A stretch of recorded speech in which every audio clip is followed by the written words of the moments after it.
Hello students, welcome back to my channel EdTech Guruji. My name is Professor Aman Bhatia and the series which we are doing is Vigyan Ka Gyan. Today we are going to discuss a 10th standard topic, gravitation, and is going to be a very introductory lecture for this particular topic. So without any further delays, let us begin the topic. Okay, so when we talk about gravitation at 10th standard level, okay, let me tell you that this is a basic concept which is fine for a student who is in 10th standard of state board, CBSE or ICSE, doesn't really matter. Even 11th or 12th standard student, when brushing up on gravitation, can refer to this lecture. Okay, now before we actually get to the topic of gravitation, let us revise something which we have studied in the past. The basic question: what is force? So students, force is a physical quantity which changes the state of rest or state of motion of a moving body. Okay, so what I meant by changing the state. So basically, let us say that if there is a body, okay, of mass m lying here at rest, it will remain here as long as an external unbalanced force acts on it. This is Newton's first law of motion, which we have studied. So when you apply the force, which is an unbalanced force F on this body, the body displaces from point A, let us say, to another point B. Okay, so this body finally comes here. Okay, so this is how it changes the state of rest. It brings the body which is at rest in motion. Okay, it starts making a body move in a particular direction. Also, if the body is thrown, okay, so if there is a ball, okay, which is going in this particular direction, okay, and I want to stop this ball, okay, I want to stop this ball, so it is in motion, I want to stop it. So I have to apply the force in the reverse order, okay, so that the body comes to rest. Okay, so this is what it precisely means, that it can change the state of rest or of motion. So the force can make a body move and it can also stop a moving body. Not only this, when we talk about force, okay, we understand that force is a vector quantity.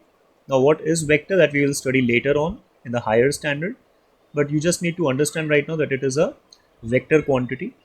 Okay, that means it has a particular direction. It has a particular direction. Okay, like if you see here, I have made an arrow that the force is applied in a certain direction and is making the body go along with that direction. Here also, when the ball was moving, I applied a force in a certain direction here again, okay, which helped me in stopping this particular body. Okay, so that means force is such a physical quantity which has something to do with direction, and because it has something to do with direction, it comes under the category of vectors. For now, you just need to understand this one. It has some relation with direction. Okay, let us see some more examples. Here is a man pushing a car. Okay, so this example is of a push. Okay, so what is force? It can be also called as a action of push. Okay, now here is pushing a car. Okay, or let us say we have seen this game tug of war. What is happening here? Okay, the either party is pulling the rope. Okay, so it is an action of push or pull, I can also say like that. A man is kicking a football. Okay, now once the football is kicked, the ball will come into action. Like here we said that this mass comes into motion, the ball will also move in a particular direction in which the man is going to kick it. So basically there is something very common in all these examples. The common factor here is that the force is being applied on a body, okay, and who is applying the force is in contact with the body, okay. So basically what I am trying to say, that here the force is being acted by coming into contact. Such type of force is called as a contact force, okay. It is called as a contact force. So please understand, contact force का मतलब क्या है कि whenever we apply a force on a body by coming into its contact directly, okay, we call it as a contact force, okay. Now we have seen some more examples, okay. Let us say we try and understand an example here where we have a few magnets and we keep them in different orders. So here you see that the north and south pole are in reverse order. Say, let us say this is magnet number 1, okay, and this is magnet number 2. So currently you see that they are kept in the reverse order. So the south of one is facing the north of the other. Now what will happen? We know that the opposite poles, when facing each other, they will produce attraction. Now are they in direct contact? No, but still both the magnets are pushing or pulling each other depending upon their faces. Like for example here, this was my first magnet and this was my second, but here because the similar poles are facing each other, they are showing repulsion, okay. So here I can say again that the two magnets are pushing each other away, and here they are pulling each other, okay. So like in the previous case, again there is a push and a pull inward. The similar type of behavior is also observed in charges, okay. When I have like charges, okay, they are repelling each other, okay. Repelling matlab they are pushing each other away. Again they are pushing each other away. Whereas when they are unlike charges, one is plus, one is minus, they attract. That means they pull each other towards themselves. So like in magnets, even in the charges, okay, even in the charges, a similar behavior is observed, okay. All this we will study in detail later on when we talk about magnetism and the current related topics, okay, that is in future. But for now we have to understand that this is a common behavior which we understand. You must have also seen a very simple observation or a simple experiment which we have been doing for fun also, that if you comb your hair, okay, and then take the comb near to tiny pieces of paper, the comb will attract those pieces of paper like a magnet attracts iron nails, okay. Again this happens because of a static charge, okay, a static charge. Static, students, means here stationary, okay. Now this also we will study more in detail later on, but these are some observations which we have made in the past, so we are just discussing on it. So basically here also I see that the force is being applied, okay. The first magnet is applying the force on the second magnet, one charge is applying the force on the other charge, comb is applying the force on the small pieces of paper, okay. So all this is happening, but here in all these examples, the body who is applying the force and the body on which the force is being applied to are not coming in contact directly. They may come later, okay. So if they are pulling each other, they may come into contact as a result, but while we are applying the force, we are not in contact. So such type of forces, okay, are called as non-contact forces, okay. They are called as non-contact forces. So basically I have two types of forces, contact force and a non-contact force. A contact force is when, while making an application of force, the person or the body which is applying the force on the body, okay, the person or the body which is applying the force is in contact. And in the non-contact force, the body which is applying the force on another body is not in the direct contact.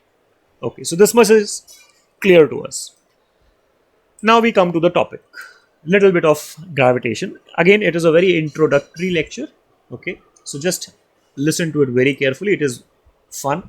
A lot of students may have heard this story in the past.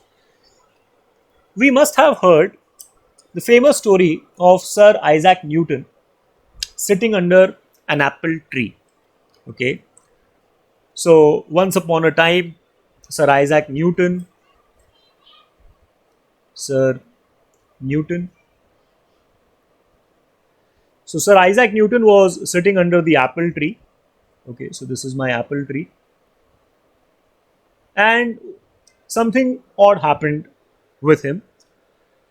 An apple here, okay, it falls on Sir Isaac Newton's head. Okay, and Sir starts wondering what did just happen. He thought that this particular apple, it fell from the tree, okay, and followed a particular path. What was that path? If this was the ground where Sir Isaac Newton was sitting, the apple falls in this direction. Okay, so it follows a path here, which is a downward direction, a perpendicular downward direction, and it covers a particular distance or a length or whatever you can say. Okay, it falls from certain height. Okay, it falls from certain height. But what was the type of motion? It was perpendicular to the ground. This apple did not go, in left or right direction. Okay, it did not go upward. Okay, neither it went in left or right direction, neither it go upward. It did not go in any other weird direction. Okay, it did not go in any other weird direction, but it follows a defined path, okay, which is normal to the ground. Okay, we can call this as normal to the ground because it is perpendicular to the ground. So this, okay, comes exactly down, okay, towards the ground. And he started thinking about this particular phenomenon. He went back home and did some more experiments. He took a book. Okay, he stood up, he took a book in his hands and dropped it. The book again followed a normal path, okay, perpendicular path towards the ground. He climbed a particular height. He got on a table, okay, and he picked up a chair. And from certain height, he dropped the chair. He was standing on the top of a table. The chair also followed the same path. Then he jumped from the table. And he observed that he also follows the same path.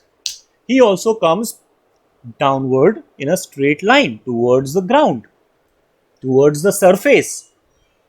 And that's when he made a conclusion that any object, if it falls, it goes towards the surface in a straight line path. And students, when he did his studies further, he did his experiments, he did his mathematical calculations, he finally gave us a force which is then called as gravitational force, and that's what the topic is all about, gravitation. So here the surface of Earth is applying a certain force on the objects, on all the objects, okay, which is making them go towards the surface in the straight line. And this force is called as the force of gravitation. And students, now when we have compared two types of force, contact and non-contact force, we simply understand that the gravitational force is a non-contact force. So it is acting on all the objects. And this is what we are going to study in the next class. A law which Newton derived and is applicable to the entire universe. A very, very famous law. It is called as Newton's law of gravitation. So guys, I hope that you have understood the introduction part of gravitation and what kind of force gravitation is all about. a very, very important force for the universe. So in the next class, we will study that how did Newton calculated and derived the formula of the force acting on the various objects throughout the universe. So guys, stay tuned to the channel, like the video, subscribe the channel if not already, and most importantly, share the channel with your friends on your WhatsApp groups, on your Messenger, Instagram stories, all the social media networks wherever possible, and just help the channel to spread across to maximum students so that they can also get the benefit of these videos.